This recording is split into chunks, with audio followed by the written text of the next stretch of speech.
that we are doing here in One Digital. My name is Romeo, and I have with me Magdalena and Alina. So Magda is the e-privacy lawyer that we invited today for our webinar to talk to us about GDPR and so on. So say hello to the people, Magda. Hi guys, happy to be here. Hi.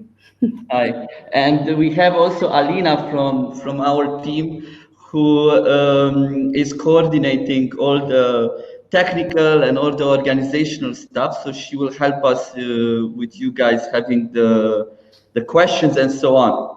So before we get started, I don't know how many of you used Click Meeting before, but I see that you already started the chat with us. If you see in that chat, you have like a small little icon that it's raising the like a hand. So if you use that and if you click that, you have different options. You can tell us to speak louder or to speak softer. You can just simply raise hands if you have a question, agree or disagree. So for us to have a better communication, it's good if we use the technology a little bit and help us throughout the whole webinar. Cool. So let us know where are you guys from before everybody just joins. Just type in which city are you joining from, and before we get started. So we have everybody. Magda, tell us a bit about you and what you're doing and why privacy and so on and so forth. Okay. Hi again. I'm very happy I can meet with you guys and talk a bit about GDPR and e-privacy today. As you may have seen the teaser, I'm an attorney at law and I specialize in IP law and privacy law. The question why? Well, it just happened like that. You don't have many options to choose the law you do. It's what your clients want you and what they need. And this is when I was working with IT companies, the problem of privacy and GDPR occurred around 2 years ago. So I started to practice this area, and I find it really, really exciting because, as you will see today, privacy law and GDPR, these are not really strict rules you have to abide. It's not you have to do this, you have to do that. There are certain criteria, rules, and you have to be or you can be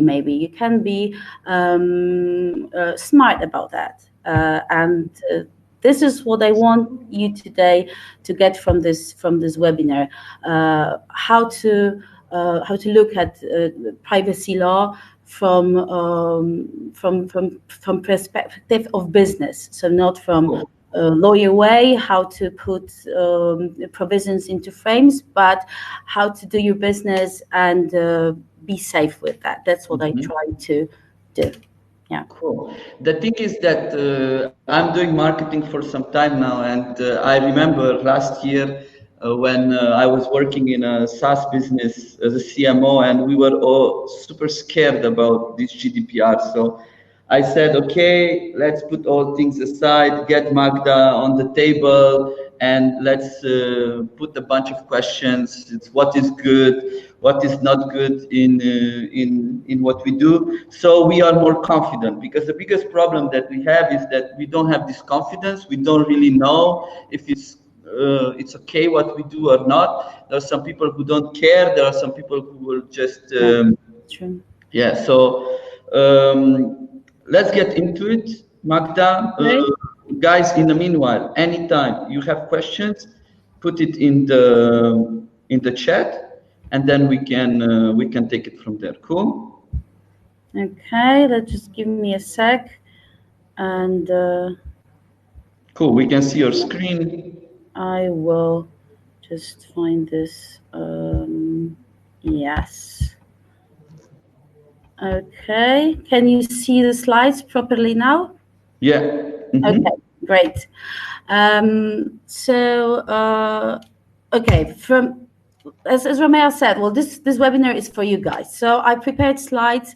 I hope to give the information you need. But first of things, we need to establish what we will talk about. So today I want to focus mainly on GDPR, which is the regulation, the resolution in EU, which I guess all of you heard about, but also about e-privacy, in privacy law.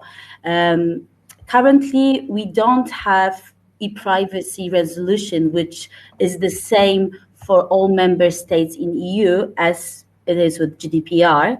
Maybe you know about that, maybe you don't. The first idea was to launch GDPR and e-privacy resolution together, so that not only we take care about personal data, but we take care of all the data which is processed online.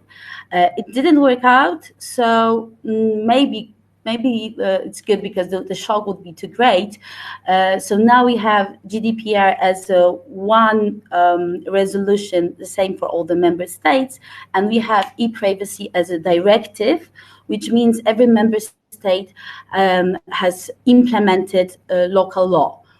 Why is it important for you as the company and the people doing business? Because what you will think of now is just, oh, is it okay from the GDPR perspective? But I will show you today during the webinar that the scarier option is e-privacy and stricter than GDPR. So you have to combine those two to do regulations. Okay. That's just a kind of an intro. So Laura said that, and I agree with completely, that people divide into two groups: those who are terrified and those who don't really care about GDPR. So the first thing is to establish when GDPR applies and when does it not. Because sometimes I see people who say, okay, during even my personal life, we have to abide this rule. Well, that's rules. That's not true. Personal life is excluded. What's more important from the business point of view is the course of activity outside EU. During my practice, I figured out that people say, okay, I have a company outside of EU, so I don't care about GDPR. Or I have a company inside EU, but all my clients outside EU.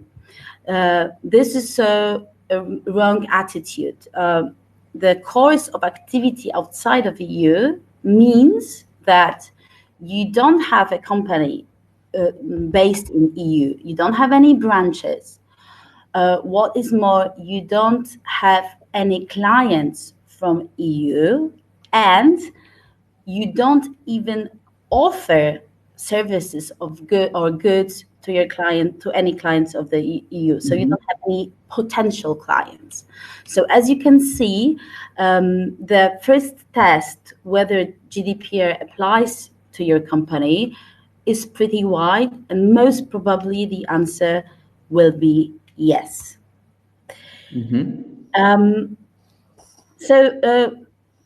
For those two groups, we don't care and we care. The bullet points I prepared for today, why, in my opinion, we should care. It's not because of the fines, really. It's not because of the threat of civil suits. But being concerned about privacy of your business partners, of your clients, this is a big value. I think we all agree that data, this is a gold mine now. I mean, personal data, this is really a priceless, in fact, value. So if your company doesn't demonstrate being GDPR compliant or taking care about your client's privacy, you may lose your clients just because of that. Not because they will sue you or the fines will be imposed on your company, but because you will lose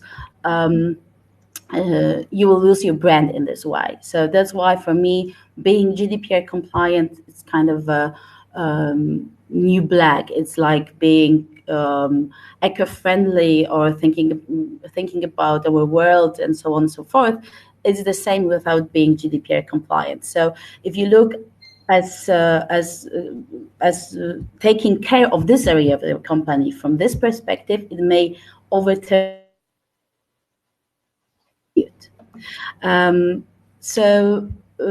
that's for me, that's the most important thing. But of course, also why GDPR got so many attention is because of the possibility of imposing fines, of civil suits, and we will talk about this a bit today. I will clear out what are the threats in this area.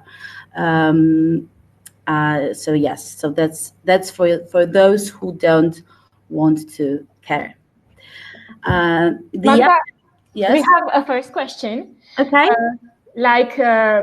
If I put a link which points to a LinkedIn profile picture, do I actually handle personal data? Do you put what link? A link that points to a LinkedIn profile picture. Do I actually handle personal data? Okay, is it the personal data? Well, so the picture, it's a personal data, obviously. So the link to it will be also personal data. The definition is very very wide. So the definition of personal data is every information which directly or, most important, indirectly can connect to a person. So if a link can connect to a person, I would go for it that is personal data. And if you store this kind of links, they should be stored with the... So I will give you an example. Yeah. Like we see all the time, maybe I can open... Okay, I can see this, what you do. I mean, maybe... No. No. I'm thinking of what Andras just asked. So for example, if I have a landing page where I have, let's say, your picture that you are giving me a testimonial, right? So I have there that you are saying the testimonial, and I have a link to your LinkedIn profile that this is Magda and she recommends us. So this is public, yeah, like it's a public web page and it's a public. Yes. So in this case, do I need to ask you if that's okay, or how does this data is being handled? Well, these are two questions, because the first question that was asked before is like, is it personal data? And yes, but the other question is whether you need a consent for processing personal data, and not always. And what's more, I think that people are getting too crazy with getting consent, because the lawful basis of processing personal data are first consent, but you have the second one is agreement or rendering services, fulfilling the agreement. Then you have the third one, which is also interesting, is lawful obligations and also legitimate interest. So in this situation, you can have two options: whether you get your testimonials just for asking someone, okay, can you give me your testimonial? And when I say yes, of course, if I want to give you this testimonial, I also agree for you to process it. So it will be impossible for you for me to give you a testimonial, but not to agree for processing true. data. But if you do that, if you know that you are processing personal data, You don't always need to get a consent, but what you always need to do is to have information clauses. So you need to inform data subjects, that's how we call people, data subjects, that what will you do with this data? And when we will go forward today with this webinar, I will tell you why this is the most important thing, and that informing people, it's the most important thing. If I want to give you testimonial, I should have possibility to be able to know what will you do with this personal data, where will you store it, for how long, and so on and so forth. Cool. As Marcin just said, that let's continue with the presentation. It's better if we put the questions at the end, so we don't disturb the flow of the presentation. So go on. Okay, great.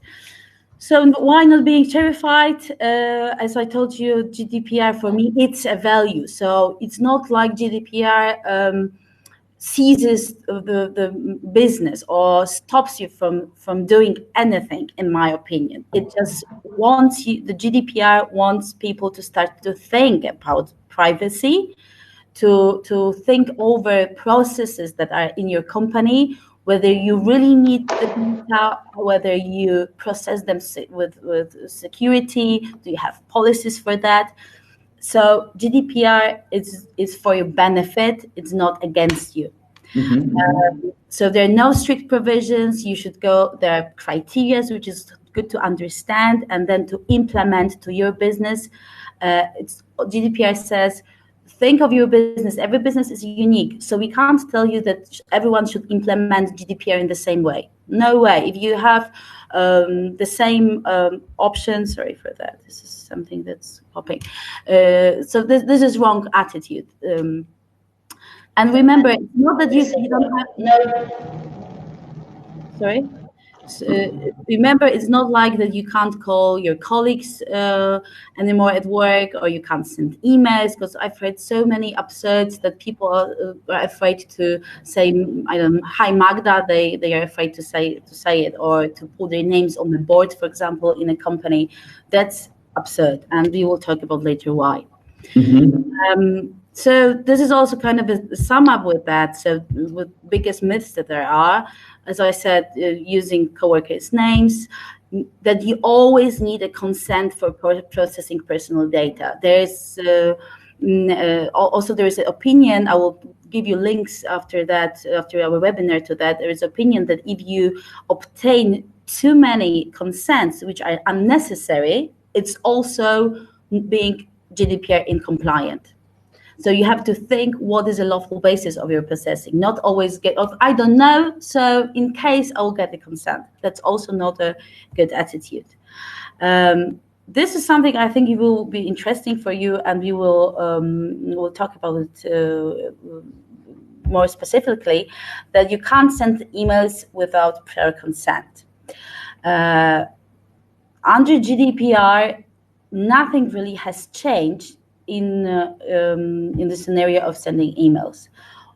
The regulation that is strict about sending unwanted emails is e-privacy directive, and maybe future e-privacy resolution. But under current legislation, in my opinion, there is a possibility to initiate a contact without prior consent. In my opinion, it would stop any business if I cannot initiate any contact, because I cannot get a prior consent if I can't initiate a contact. So that's I think very important thing, just issue to think about. And the last myth is using nicknames or numbers instead of names. Remember that personal data, it's not only a name, even a nickname can be a personal data. So it doesn't really change anything if you put a nickname which indirectly can connect with a person. So what are the best practices? first of all, and 3 times or triple times to underline that information. If you got your privacy notices right, if you inform data subjects about grounds of your processing and all the elements of the information that GDPR needs, you're okay. You're really fine. This is the most important thing. And this information needs to be transparent. It needs to be simple. Sometimes you can see privacy policies which are written in very lawyer way, and they are hard to understand. This is not a good way. You should write privacy policies for everyone so that everyone can understand what you do with the personal data. Third best good thing to do is to screen companies you transfer your data to. This is not. This is in fact written in the resolution in GDPR, but not everyone does it. Before. What do you mean by screening company? I don't get this one. It's you choose, for example, you choose your CRM or you choose an app. Okay. And by choosing CRM or an app, you will transfer your client's data to this app. Yes? I understand. Got it. So before you do that, you have to check if this app, if this CRM, if this whatever the company is you transfer this data to, is GDPR compliant, because you are responsible for choosing those companies. You can't say, okay, well, that's not me. This is the CRM. This is the app. This is how Facebook, in fact, got fined, and we will talk about this Facebook about a bit of Facebook settlement if you are interested. So they weren't really trying to find out whether the apps, the third parties they were granting the access to were okay, and whether they were not only GDPR, because not only GDPR applies there, but if they were privacy okay. And the good practice is about marketing, because that's why we are today, and we will talk about more specifically, is remember that marketing is a bit tricky with processing data.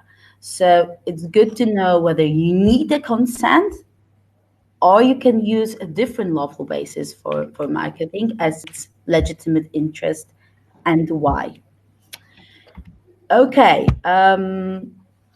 So to give you also the examples about, I thought it's important for you to know who got fined and why, because if you think about your businesses, then this is the question, okay, what's the most important thing the authorities are looking at?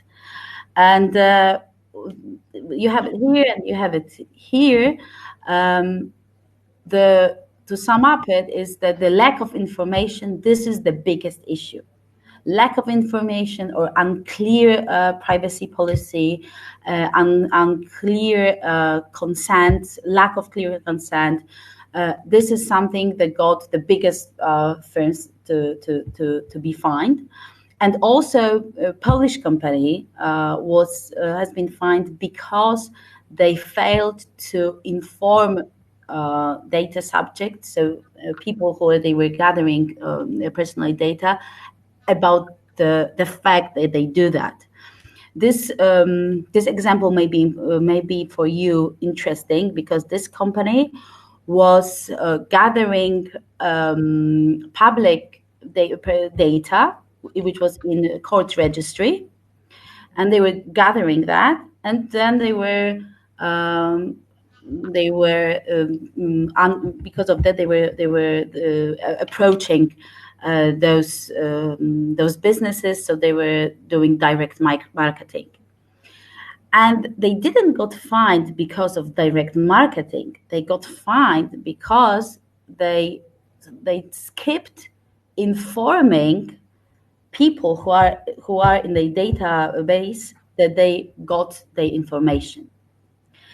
So to get it more clearly, if you gather personal data, emails, names, and then you want to approach them to say, hi, I see you do this kind of business, I do this kind of business, maybe let's chat, something like that.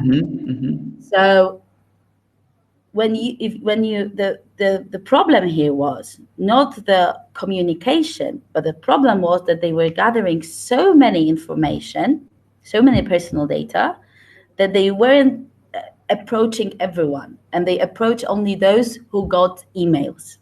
Those who didn't have emails, they didn't send them letters, but they had them in their database. So those people, there was a lack of information. Those people who were in their database didn't know about it, didn't know about anything, and they were there. And this is why they got 943,000 zloty fine. Okay, so to get more practical now, I want to, because it's related to this, I want to show you what we do usually in B2B marketing. Okay. I didn't share this with you before because I wanted you to, give your first honest opinion of it, if it's okay. You can close the sharing screen now, and then if you have something. So I will share my screen. You tell me if you see it, and then we can take it from there. Okay. 1 second, okay? So let's see now. Just tell me if you can now see my screen. Can you see my screen? Yes. Okay, so let me explain you a bit, some context. So we are using this tool called Lead Feeder, a Finnish company. And basically what they do is that they show what companies visited our website. Yeah. So they and I will show you inside how they do it. Obviously, they have down here somewhere like a GDPR thing, and they are explaining that they are GDPR compliant, blah blah blah. Yeah, like they are telling us this. I don't want to go in this, but I want to show you the use case. Yeah. So we have Lead Feeder. That's one tool that we use. And then we have Sales Navigator. That's another tool that we use. Now, internet is great, working when I need to present, not working when I need to present something, obviously. Always it happens when you are live. Okay, so let's hide this. So this is what we get. Let it load. And okay, so what happens here? Lead Feeder via Google Analytics. So Lead Feeder connects to Google Analytics and gets the IPs of different organizations. Yeah, and then it shows me which company visited my website. Yeah. So in this period, like August 1st and 8th. Yeah. So now I have these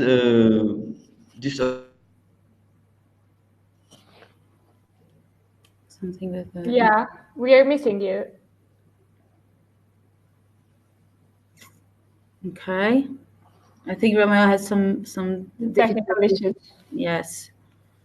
Okay, but what I think I got from Romeo is that so you use Google Analytics or use different tools to help you to check who's doing what on your website, which is completely okay. But when I enter the website, I should be informed about that and have the possibility to change the references, like with the cookies. So I can say no to that, to this tracking. And so I should be informed that the tracking is happening, and I should be able to disable the tracking. That's how I see it. Yes, Ramiro is gone, I think. Yeah. He's back. Yeah. We can hear you. Okay. You are muted, Romeo. Okay, guys. So maybe you can continue. Maybe I will continue, and then Romeo will be back with Just a minute. Okay.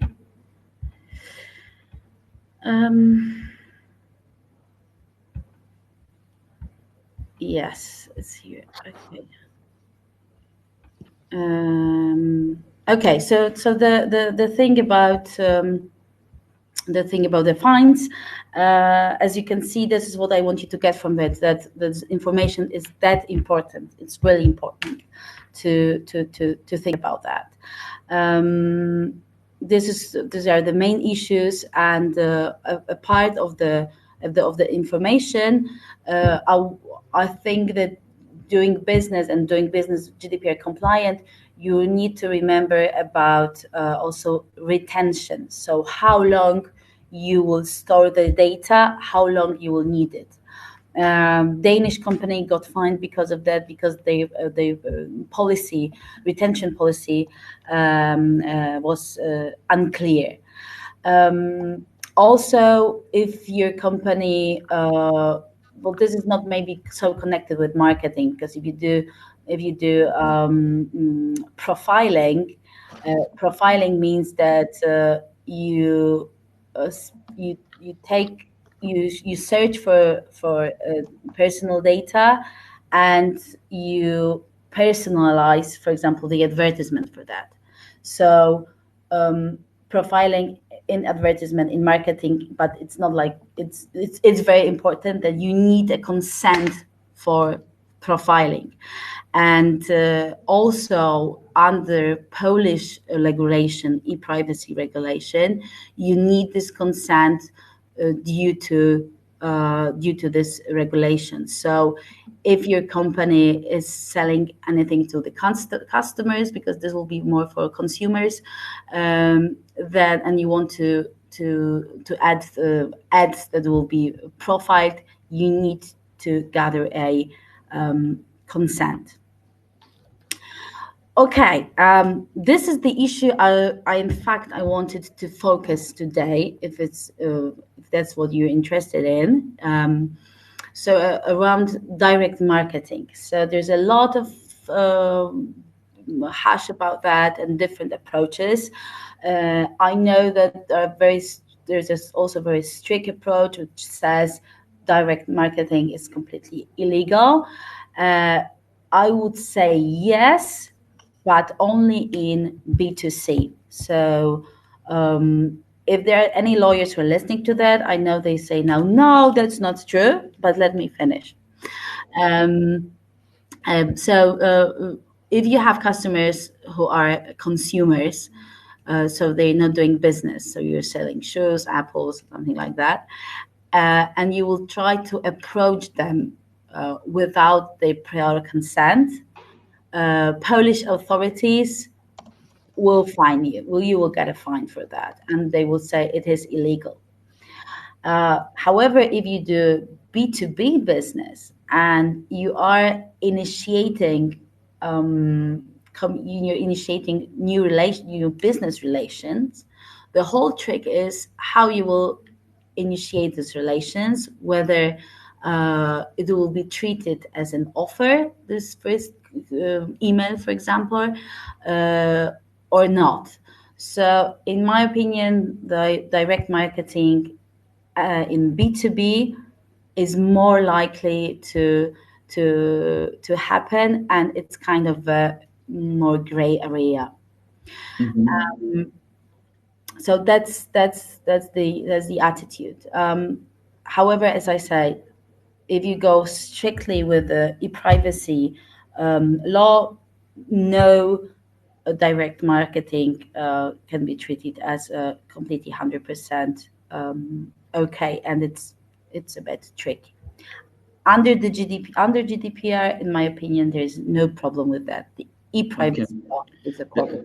That's why I wanted to share the practical exercise, because I wanted to understand, and it's also related to what just Natalia asked regarding this. So maybe if you want, I can share now, or yeah, we can do it. No problem. Yes. Okay, so let's try again.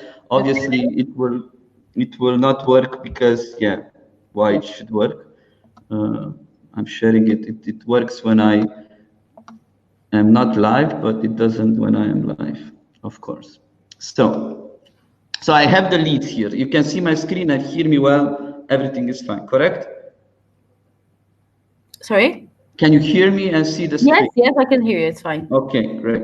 So these are the companies that visited our website. Now, let's say I have this company, ePoint, this one, yeah? And now, what happens here is very interesting.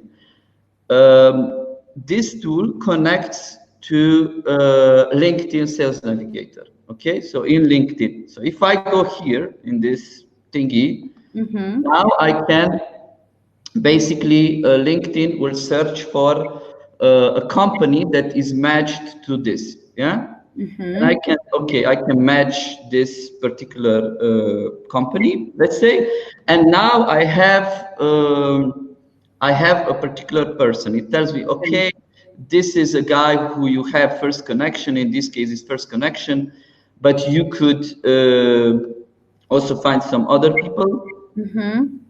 And now I want to message, for example, this person, right? So I want, because I can see that they visited, so I might want to connect with him, yeah? So I put here saving sales navigator, which that's why this is used. Let's say I choose a list, and now can I message Grzegorz?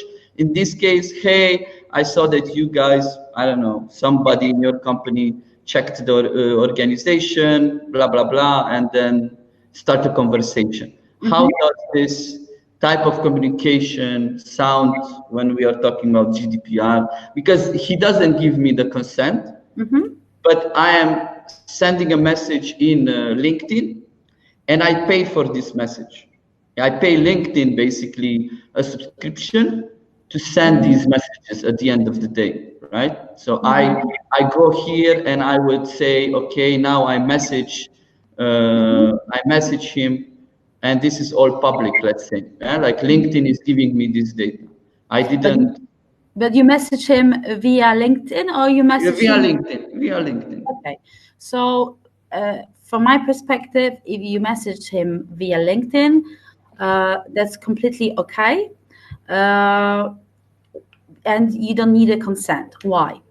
I said a few times about this lawful basis of processing, which is legitimate interest. You may have heard about that. This is kind of thing, the option that people are using when you don't have any other grounds for processing. You say, okay, I have a legitimate interest, and it's a perfect instrument, but you need to be aware of that to use it wisely. So in this case, you say, my company, we have the option. We have tools where gathering information which company visited our website. This is something I said before when Romero was offline, so that you have to inform people about that and give them options to disable this tool. So let's say that's okay, and then because of that, I see that you may be interested in my company. I approach you, I initiate a contact. I have a legitimate interest in that, and you do balancing tests, because legitimate interest cannot overwhelm, my favorite word, data subjects, rights. So it cannot be too intrusive. That's why my opinion is that, for example, calling people and saying, hi, I can see that you may be interested in that, and that is too intrusive.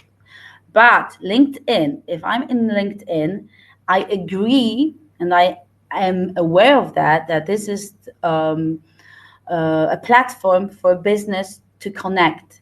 So it will be hard to demonstrate that there is a harm in the person who's trying to contact me. But what you have to think about is, when you do this first contact, you need to inform this person about GDPR, all the criteria. So you should have So something. if I send a message on LinkedIn, I need to tell this person that, I don't know. Do you agree with us messaging on LinkedIn? I mean, no, you should have a link, for example, to your privacy policy. So that but even if you are on LinkedIn, well, but do you do it only on LinkedIn, or you are?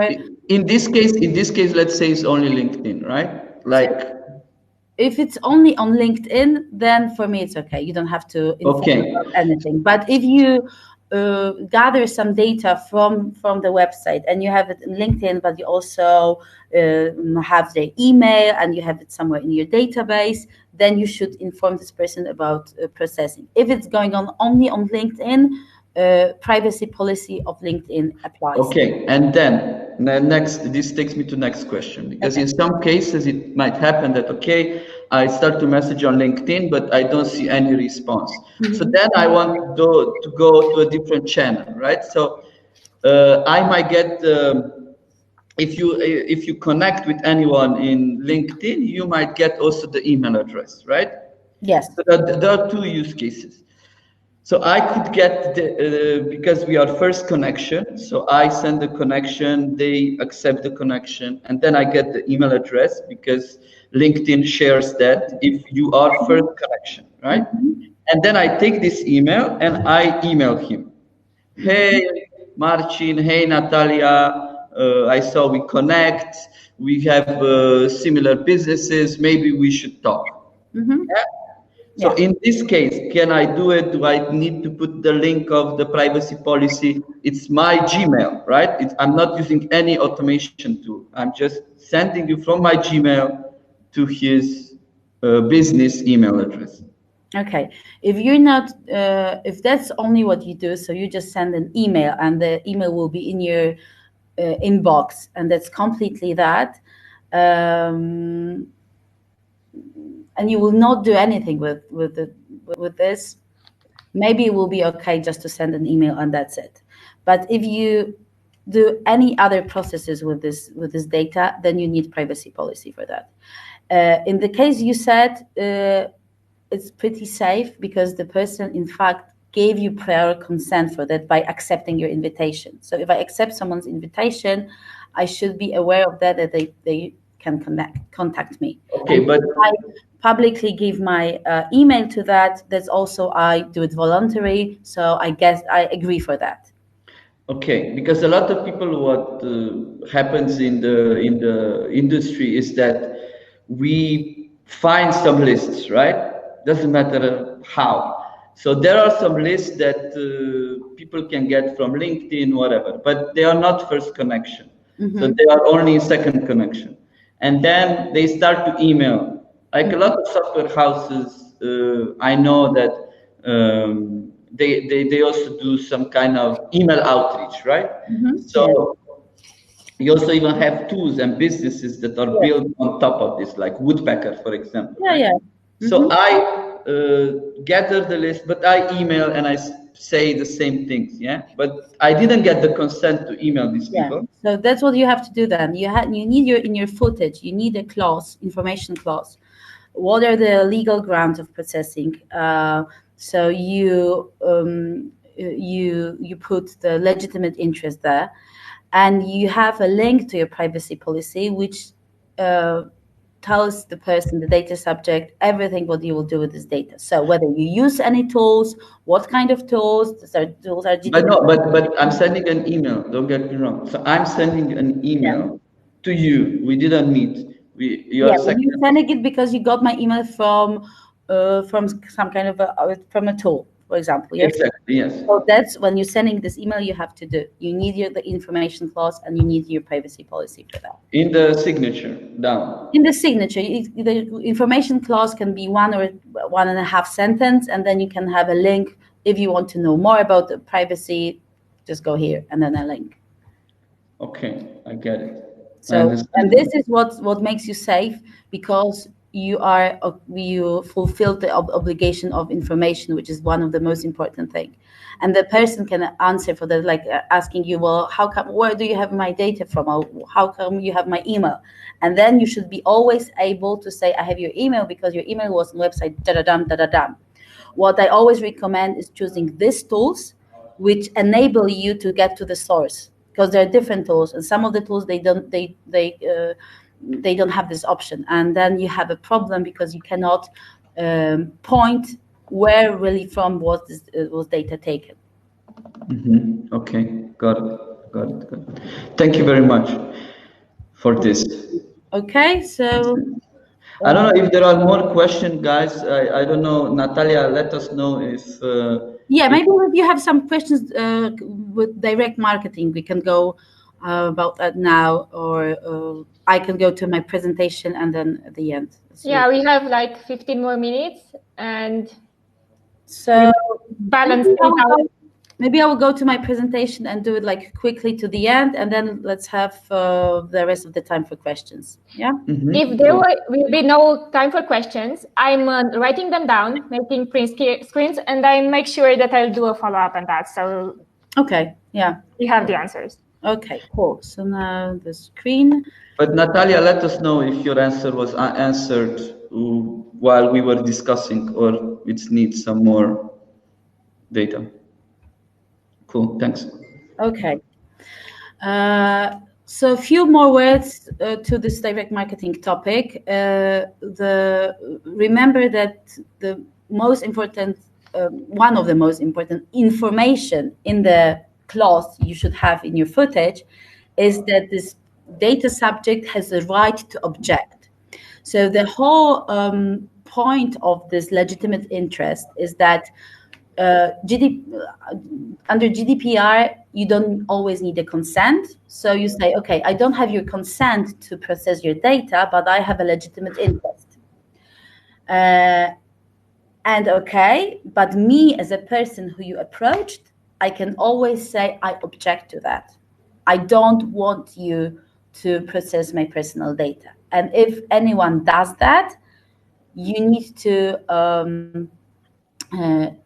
somehow put it in your register so you are sure that this person won't be approached by you anymore. What I suggest is to minimize database only to email and put a sign attached to it that the objection was has been taken. So just for you to be aware, if you want to use direct marketing, you can do it, but you need documentation for that. You need to go through data protection impact assessment or legitimate interest assessment. You need to have clear privacy policies. You need a right to object and to have a policy for that, how to deal with this right to object. And to choose, if you choose any tools, to choose them wisely. That's very important. But direct marketing is not everything. There's also other types of marketing. And for that, you will most probably need a consent. So once you approach a person and this person says, okay, let's contact, yes, let's meet, let's talk. So this is the first approach. But for further communication, you cannot go on all the time on the legitimate interest. You need to obtain a consent for further communication, for sending an offer, for saying, okay, so do you agree? I will send you some materials for our, I don't know, app or something like that, for our software. So do you agree for that? This is important from the GDPR perspective and from e-privacy perspective. You need this consent, and you need to, in case of any control, you need to show that this consent has been given. So the good practice is to know when and how was this consent taken. Either you have it on your website, so you click I agree, and it stores. But if it goes through email or if it goes through LinkedIn, it's good to make, I don't know, print screen and to have it somewhere in your CRM, so you can demonstrate that the consent has been given. Also, remember that consent needs to be freely given. It cannot be unconditioned. It cannot be conditioned. It has to be unconditioned.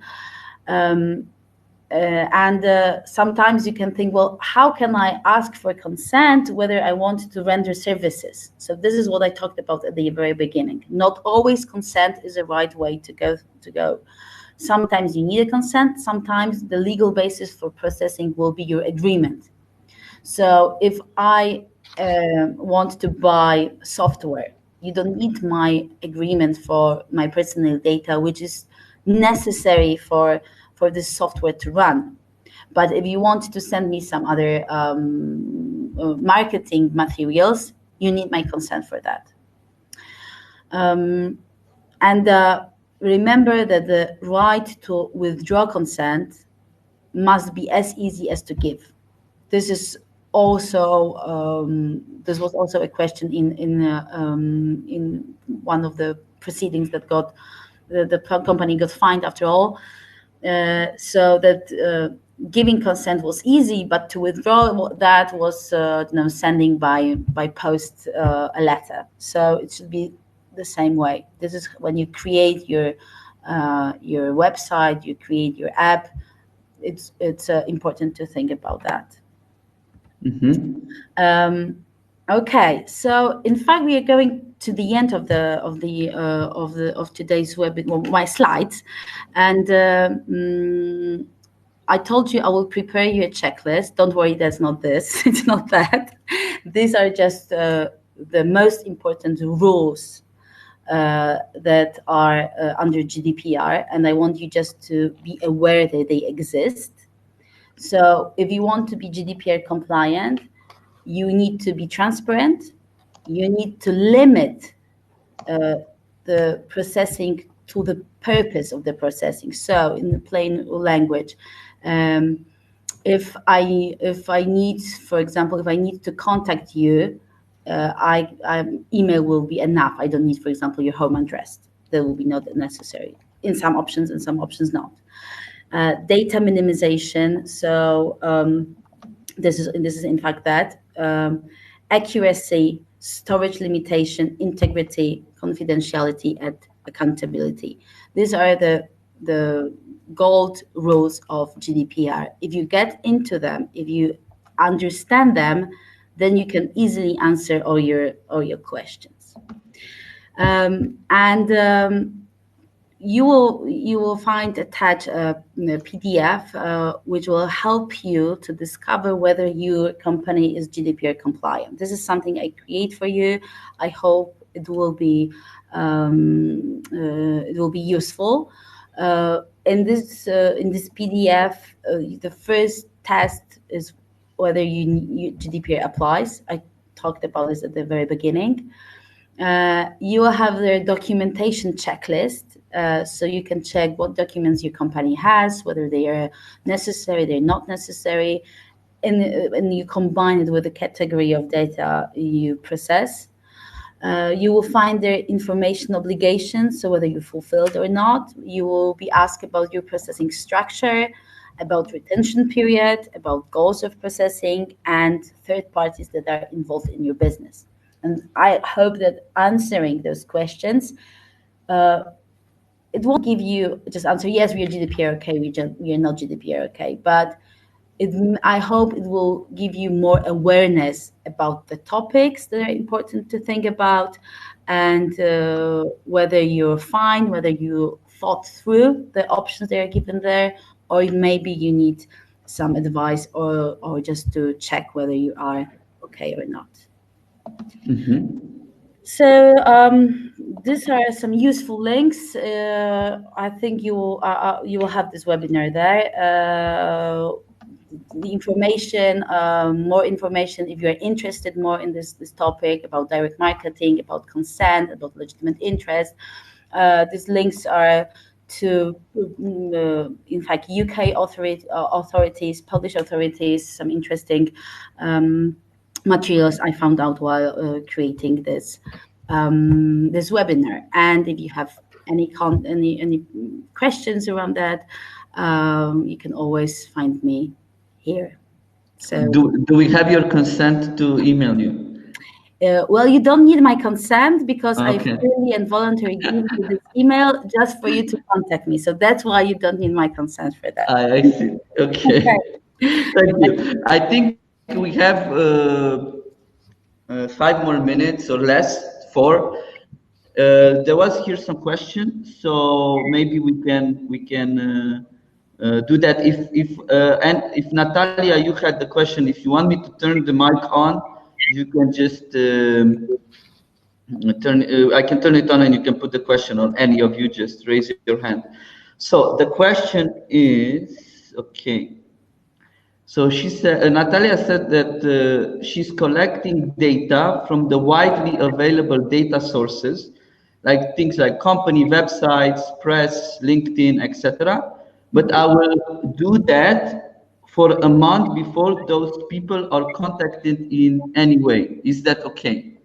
So in fact, it's very okay. I recommend 1 month for that. That's what I recommend. I think 2 months, that's the maximum. You have a time to connect the data subjects and inform them, because by connecting you also inform them about having their emails and rules of processing that they are happening in your company. So yes, 1 month, that's fine from the perspective of GDPR. Okay, cool. Great. So Marcin has another question, and maybe we can close with this. And we have 2 more left. Okay, sorry. So let's go fast.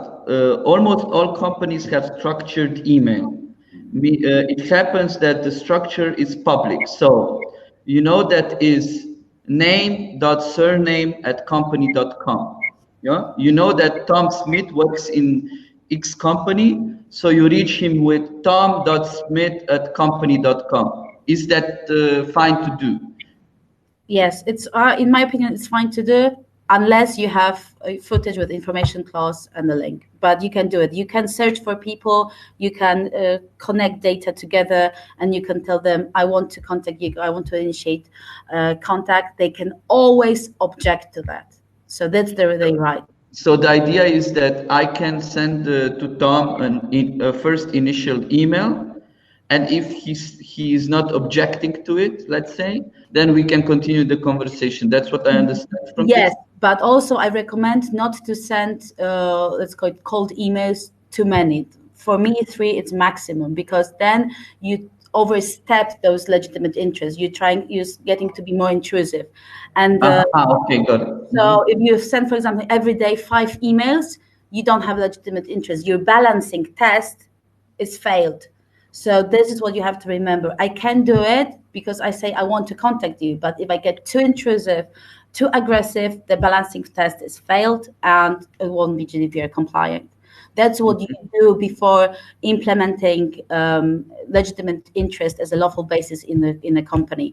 You do the balancing test. Cool. Alina, if you have Yeah. small, quick answer and question. Yeah, 2 more. Andras is asking if there are any templates for these tracking and privacy policies, and if they have to be in English or in Polish.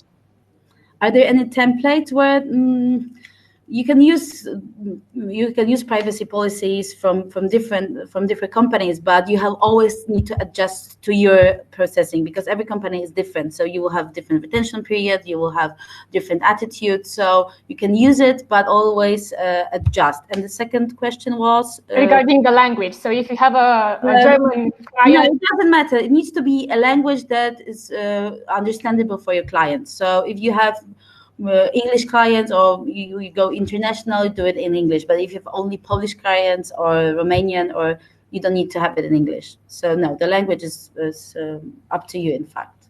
Okay, okay. And another one more. This was regarding the B2C side. So if I want to give a leaflet or a coupon personally to someone, am I not allowed to do that?